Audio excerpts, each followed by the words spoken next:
ஆற்றுக்கு தூண்டில் எடுத்துகிட்டு போகலான்னு சொல்லிட்டு போனாங்க. ஆனால் பார்த்தீங்கன்னா மழை தண்ணியில் வந்து பார்த்திங்கன்னா தண்ணி வடிஞ்சு மீன் மேலேயே மேய ஆரம்பிச்சிருச்சு. அந்த மீனை நாங்கள் பார்த்துட்டு மீன் மேலே மேயுது, நம்ம கொசு வலையை போட்டு நம்ம மீன் பிடிக்கலாம் அப்படின்னு நினச்சி தூண்டி போகிறத நிறுத்திட்டு நாங்கள் கொசு வலை போகலான்னு சொல்லிட்டு வீட்டில் போய் ஒரு பையனை போய் கொசு வலை எடுத்துகிட்டு வந்து போடலான்னு போட்டோங்க. நீங்களே பாருங்கள் கொசு வலை போட்டப்ப. இருங்க பார்த்துக்கலாம். சீக்கிரம் வாங்க சீக்கிரம் வாங்க. வீடியோ எல்லாம் எடுத்துட்டு தான் இருக்கிறேன். அடிங்கடா அடிங்கடா அடிங்கடா. பாருங்க கைஸ், சரியான சைஸ். வாடா அக்கா. ஒரே இடத்துல மீனடா. இதா வீடியோ எடு. இந்த ஒரே இடத்துல திரும்ப போட்டுக்கலாம், அப்புறம் கை அடிக்க வேண்டாம். ஓகே, அப்ப ஆளுக்கு ஒரு மீன் இருக்குது. தாடி டேலந்து ராக்கே வேண்டாம். என்னடா இவ்வளவு மீன் இருக்கு, ஒரு மீன் தான் நினைச்சா. சிறுசல தூக்கி வீசிடுற. இதெல்லாம் இனிமேல் கிடைக்காது. சாப்பிட்டாலும் சரி. ஒரு குட்டையில் விழுமீன்னா இப்போ இந்த குட்டையில் அடிச்சா எல்லாத்தையும் அடிச்சா பையன் நட்டிட்டு போகலாம். மடியும் படுங்க, மடி இருக்கும். அது கொக்கு மீன் பிடிக்க வேலை தான் ஒன்றாம பிடிச்சாச்சு. நான் பிடிச்சதில்ல வீடு இல்லை, விட்டுருவேன்.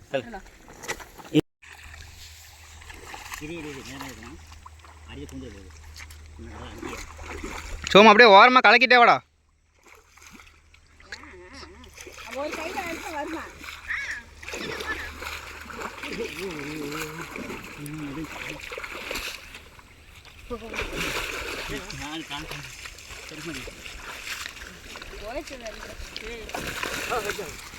இங்கே காட்டுங்க காட்டுங்க, இங்கே காட்டுங்க வீடியோக்கு நவுறாம.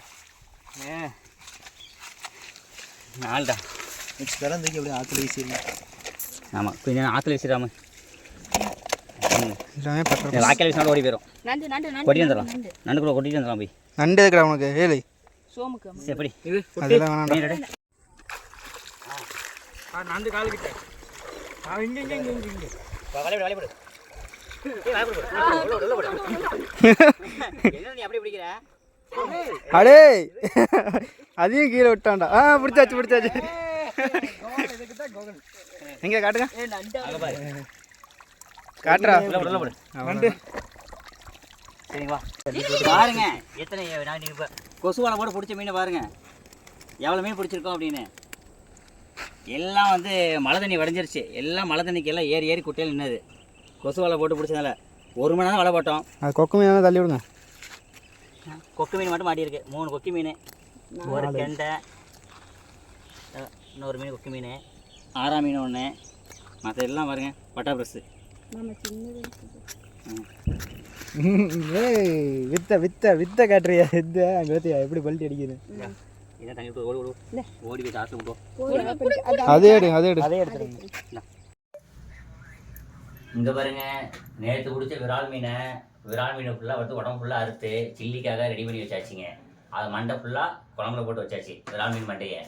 அப்புறம் பார்த்தீங்கன்னா பட்டர் ப்ரஸ், இந்த மீனை பார்த்தீங்கன்னா தலையை ஃபுல்லாக வந்து குழம்புல போட்டுட்டு இந்த உடம்பு ஃபுல்லாக பார்த்தீங்கன்னா தனியாக வந்து வறுக்கிறதுக்காக ரெடி பண்ணி வச்சாச்சு.